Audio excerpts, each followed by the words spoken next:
এদেশের মানুষের আশা আকাঙ্ক্ষার কথা ভুলবেন না। আপনারা এই আমার ভাইরা, আমার যে ছেলেরা, আমার যে মেয়েরা রক্ত দিয়েছে, তাদের রক্তের ইতিহাস আপনারা ভুলবেন না। দেশকে সুন্দর করবেন, জনগণের অধিকারকে ফিরিয়ে দেবেন। যে বর্তমান যারা কেয়ারটেকার সরকার রয়েছেন, অন্তর্বর্তীকালীন সরকার রয়েছেন,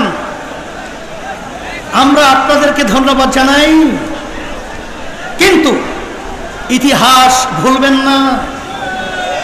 এদেশের মানুষের আশা আকাঙ্ক্ষার কথা ভুলবেন না।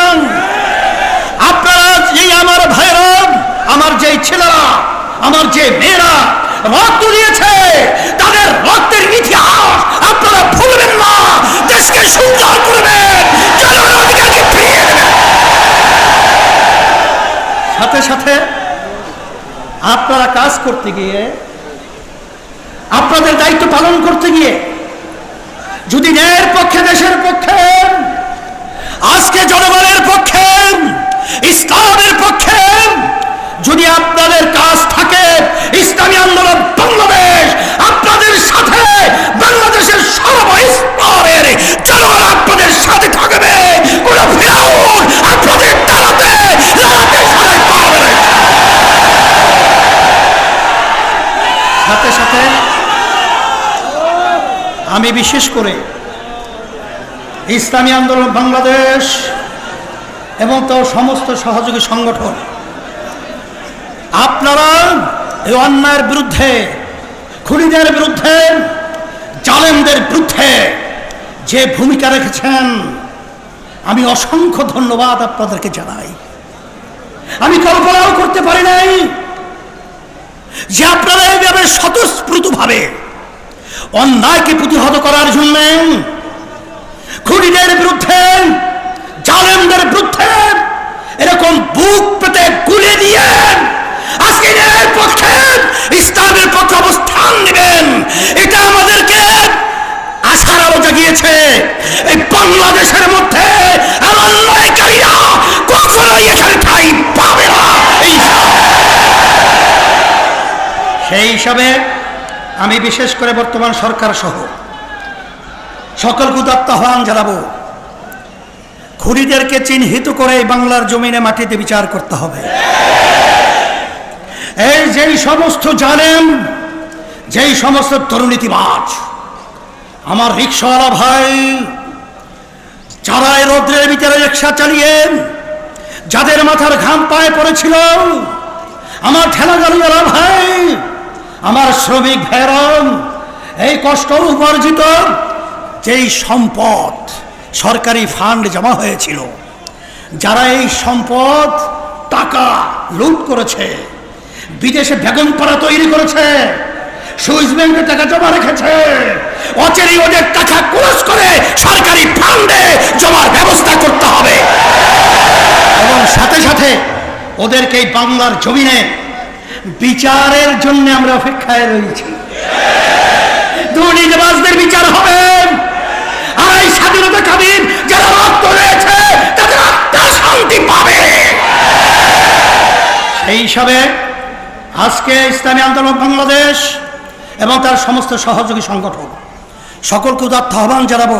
ইতিমধ্যে দেশ আজকে সর্বদিক থেকে এলোমেলো অবস্থায়, আপনারা মন্দির পাহারা দিয়েছেন, আপনারা রাস্তায় রাস্তায় গাড়ি জঞ্জাট যেন সৃষ্টি না হয় ট্রাফিকের ভূমিকা পালন করেছেন, আহত ভাইদের পাশে গিয়েছেন, আপনারা বিভিন্ন পর্যায়ে দায়িত্ব পালন করেছেন।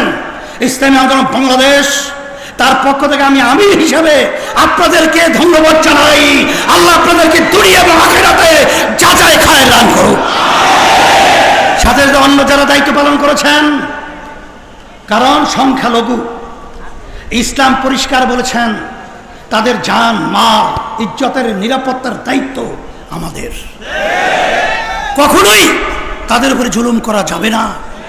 এবং যারাই অন্যান্য ছাত্ররা এবং অন্যান্য সংগঠনের যারাই দায়িত্ব পালন করেছেন সবাইকে ধন্যবাদ জানাই। আর বিশেষ করে সেনাবাহিনী সহ বর্তমান ডক্টর ইউনূস সহ তারা যে দায়িত্ব পালন করতেছেন এবং অন্য যারা দায়িত্ব পালন করছেন, আপনারা ন্যায়ভাবে এবং সুন্দরভাবে দেশ পরিচালনা করার উদাত্ত আহ্বান জানাচ্ছি। আর সাথে সাথে আমার ভাইরা তো বলেই গেছে, আমরা সুন্দর একটা বাংলাদেশ আপনাদের থেকে আশা করছি। আমাদের বাংলাদেশের ভবিষ্যৎ,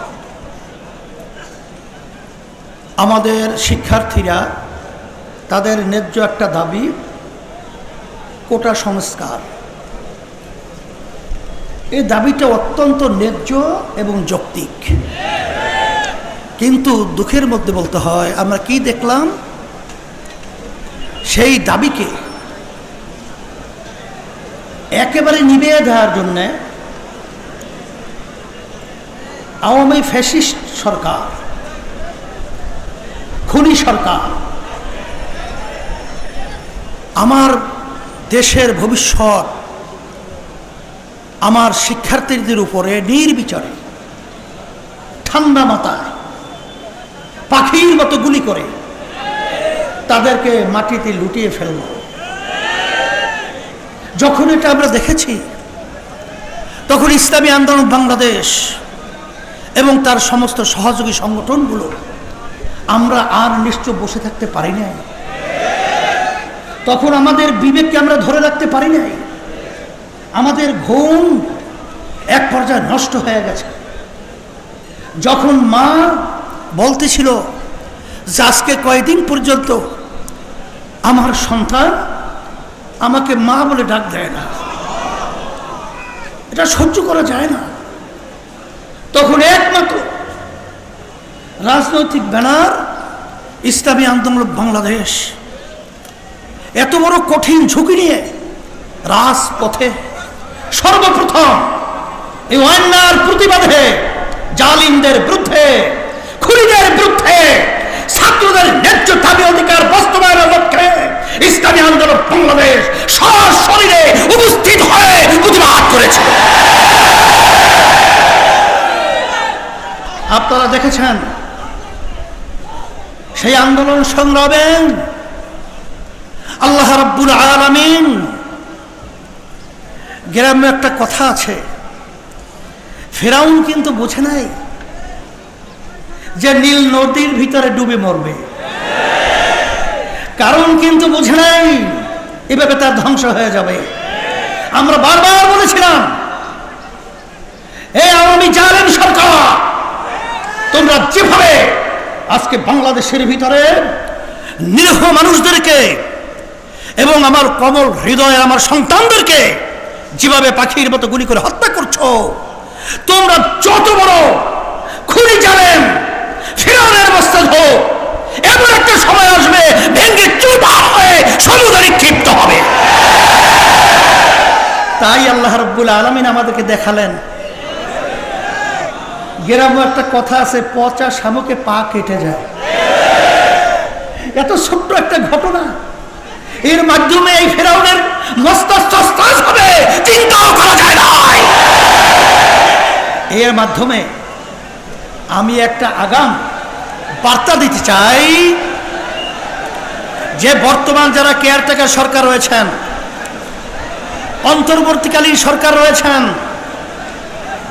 আমরা আপনাদেরকে ধন্যবাদ জানাই, কিন্তু ইতিহাস ভুলবেন না, এদেশের মানুষের আশা আকাঙ্ক্ষার কথা ভুলবেন না। আপনারা এই আমার ভাইরা, আমার যে ছেলেরা, আমার যে মেয়েরা রক্ত দিয়েছে, তাদের রক্তের ইতিহাস আপনারা ভুলবেন না। দেশকে সুন্দর করবেন, জনগণের অধিকারকে ফিরিয়ে দেবেন। সাথে সাথে আপনারা কাজ করতে গিয়ে, আপনাদের দায়িত্ব পালন করতে গিয়ে যদি ন্যায়ের পক্ষে, দেশের পক্ষে, আজকে জনগণের পক্ষে, ইসলামের পক্ষে যদি আপনাদের কাজ থাকে, ইসলামী আন্দোলন বাংলাদেশ আপনাদের সাথে, বাংলাদেশের সর্বস্তরের জনগণ আপনাদের সাথে থাকবে। কোন ফিরাউন আপনাদের দাঁড়াতে সাথে পারবে না। সাথে সাথে আমি বিশেষ করে ইসলামী আন্দোলন বাংলাদেশ এবং তার সমস্ত সহযোগী সংগঠন আপনারা এই অন্যায়ের বিরুদ্ধে, খুনিদের বিরুদ্ধে, জালেমদের বিরুদ্ধে যে ভূমিকা রেখেছেন, আমি অসংখ্য ধন্যবাদ আপনাদেরকে জানাই।